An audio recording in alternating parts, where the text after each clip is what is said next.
Welcome back, Devils fans. It is your host, Ace, here on Running with the Devils, where we are talking New Jersey Devils hockey all year long. Please hit that subscribe button, smash the like, share with a friend.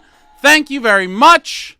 And today, General Manager Tom Fitzgerald met with the media for about 15 minutes or so, and I thought there was a lot of interesting little nuggets woven throughout his conversation with the media.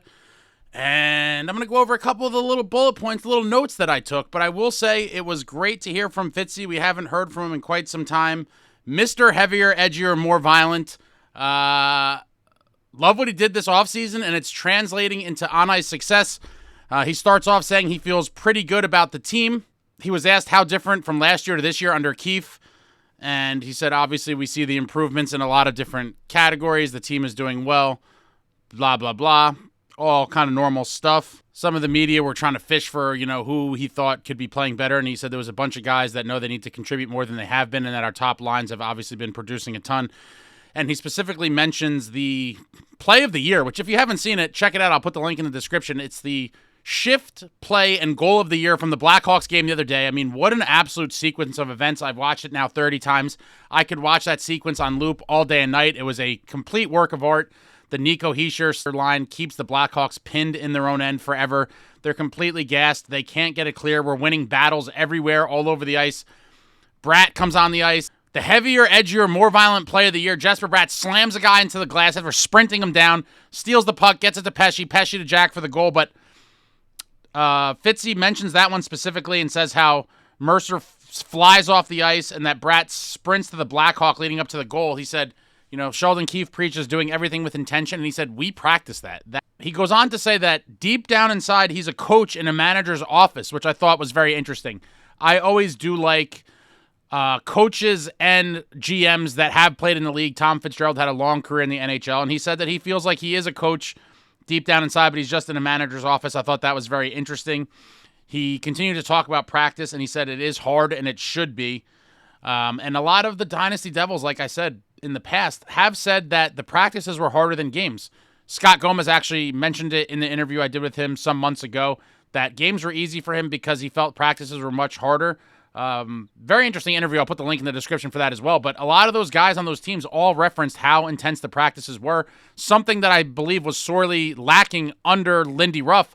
And Sheldon Keefe is bringing back a little bit of those old school principles in terms of practices are going to be battles, practice the way we want to play. Everything's intense. Everything is high pace, high tempo, and it translates into the game. And you saw it with that Bratt play. I mean, looked like he got shot out of a cannon, closes the gap, flies, and just slams the guy against the glass. It was beautiful. Took his lunch money, coughed it up to Pesce, and Pesce gets it to Jack Hughes for the goal of the year. I mean, wow.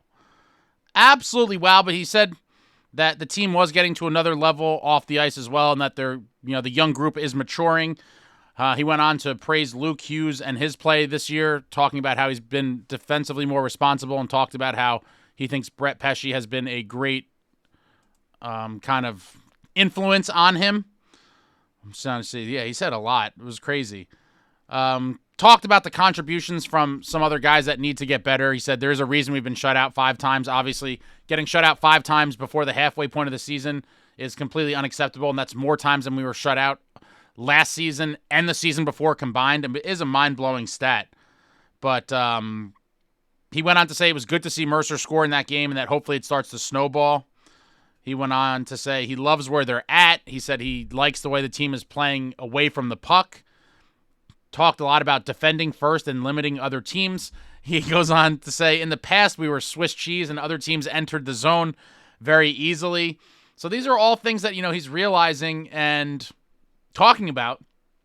It is funny. He does come across very differently when the team is playing well versus, last year when the team was doing awful. I did criticize him several times in videos just because he had such a defeatist kind of aura about him when he was giving those press conferences, and I did get very upset that we essentially mailed the season in with not getting a goalie or trying to fix anything before it was too late. But water under the bridge now. I mean, he did magic this summer, and you're seeing it in the standings, guys. This team is a very good team, and they're only going to continue to get better. Someone asked him about, was it difficult sending Nemec to the AHL, and he said it's never easy, but the bottom line, and this was music to my ears, he said, this is a meritocracy, and we're here to win, and that's all it should be. It's a shame that life doesn't work that way, but sports might be one of the last frontiers in terms of meritocracy. The best guys are going to play, and right now, with the depth we have on defense, Shimo Nemec is not one of the best 6 defensemen we have, and it's unfortunate. He's still very young. He's only 19 or 20. He's going to continue to develop in Utica in the AHL, and eventually he's going to be a very good defenseman for either the New Jersey Devils or another NHL club if he is, in fact, dealt. But Fitz said it was kind of easy based on the fact that they have the luxury to send him down. He doesn't have to clear waivers. Fitz also says that we don't need offense and we need guys to defend and be hard to play against. And that's all the stuff, the makings of championship teams. We've had, for the most part, not a lot of difficulty scoring goals. We do have a amazing crop of forwards, and you could see how we could bury goals in a hurry. I mean, they had 4 goals in the third period alone in a quick flurry against the Blackhawks on Saturday, and now it's time to take care of your own net. Clamp down, be hard to play against, heavier, edgier, more violent, defensive responsibilities with the improved goaltending play, and it's all how you combine all of this to be a winning team, and so far the Devils have done it. And then this is one of the best parts for me. One of the best parts. But Fitz reemphasized, we don't need offense, we need guys to defend and be hard to play against. And that's what matters. And then they brought up my man Johnny Kovacevic. Fitz talked about how Kovacevic took advantage of the opportunity presented to him with Luke and Pesci being injured and that he forced his way onto the roster. And then Fitz went on to say, and this was music to my ears, the best soundbite of the whole thing to me was, he said he was going to start talking with his agent after the holidays and see where they're at.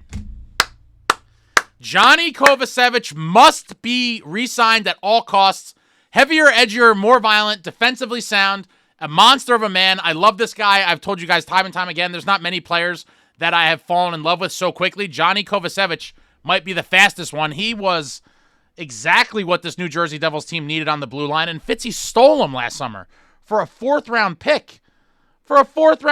Absolutely unbelievable stuff. When asked about the goaltending, Fitzy said the goaltending gives us a chance to win every night, and that's all you could ask for. He said he was very happy with the goaltending.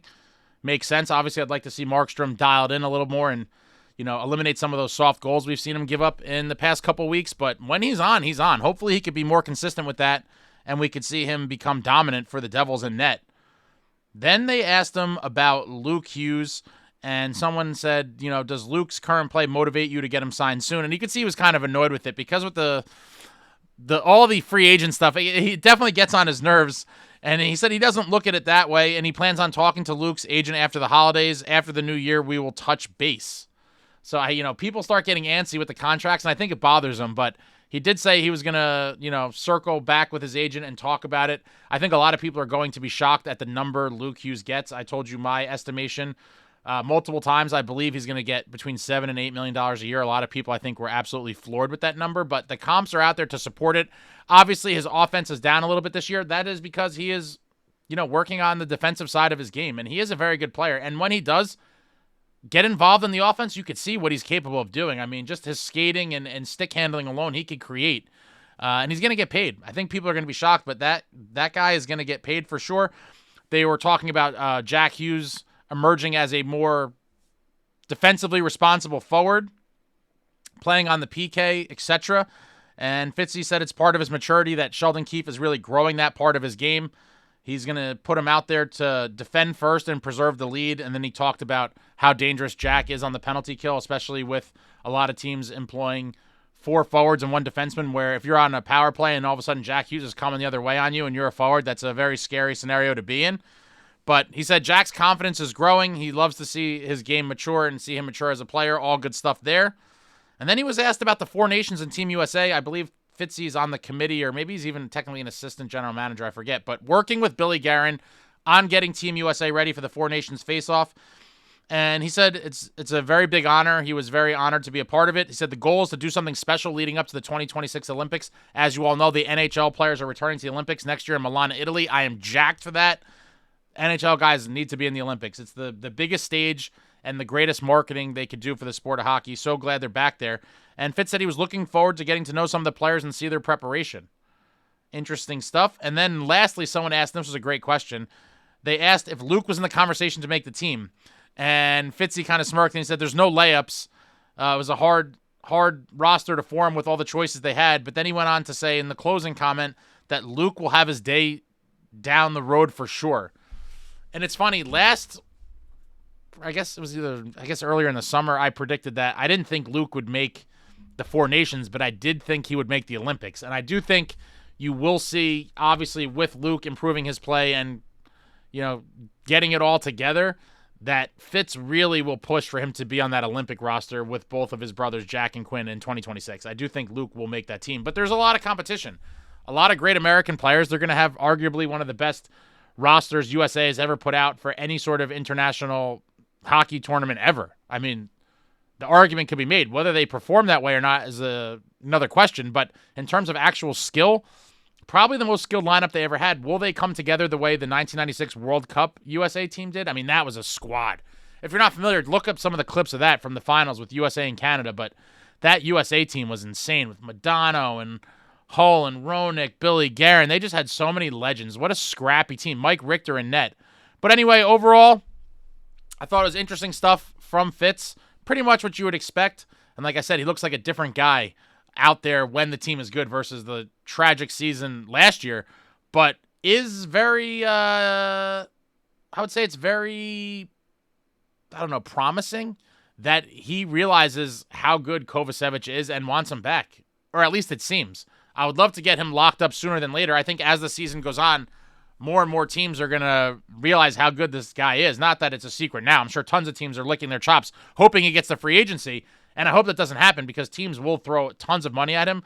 And I hope, while everything's going good right now and Kovacevic is probably feeling good, that Fitzy could get him at somewhat of a team-friendly deal and get him locked up for a good amount of time so that he is here with this young core we have with Bratt and Hughes and Nico and Timo and Luke Hughes. Would love to see Kovacevic here. His age fits perfectly with these guys, and I just think he is an absolute monster back there in the blue line. I would hate to lose him. But let me know what you guys thought about the Fitz press conference. Anything I said in this video, I'm curious to see what other people's takes are. But overall, this was a much more, I don't want to say enthusiastic, but it was a more, it just left me feeling much better than the previous ones we've seen last year. But again, that goes with losing and getting constantly hounded by the media. But overall, good stuff. Would love to see Kovacevic back. Luke will probably be re-signed at some point, and it's all good stuff. Your New Jersey Devils are, I would say, on fire. I would say they're pretty much on fire. Great month in December thus far. Check out all the videos I dropped on the channel in the last couple days. I have a preview of the next 7 games coming up to close out the calendar year of 2024. I have the deep look at Jesper Bratt, some of the analytics behind what makes him so damn good. I mean, one of the most criminally underrated players in the league, Jesper Bratt. If you're a Devils fan, you already know the treasure that he is, but around the league, he doesn't get the props he deserves. This guy is absolutely phenomenal, and a lot of the deeper analytics suggest it. Check out that video on the channel. I'll put the link in there as well. If you want to keep your head and ears warm and support the channel, heavier, edgier, more violent hats available on the website. I'll drop the link in the description for that. Got the Running with the Devils logo on the back, heavier, edgier, more violent on the front. And I'll be back soon. I can't wait for tomorrow night's game. Hopefully we get some revenge on the Blues. And hopefully you finish out this year strong.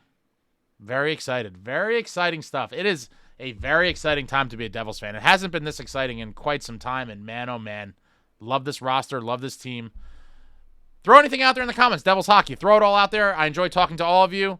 Thank you for watching. I love you all. Like, comment, subscribe, and all that jazz. Until next time, friends, let's go Devils.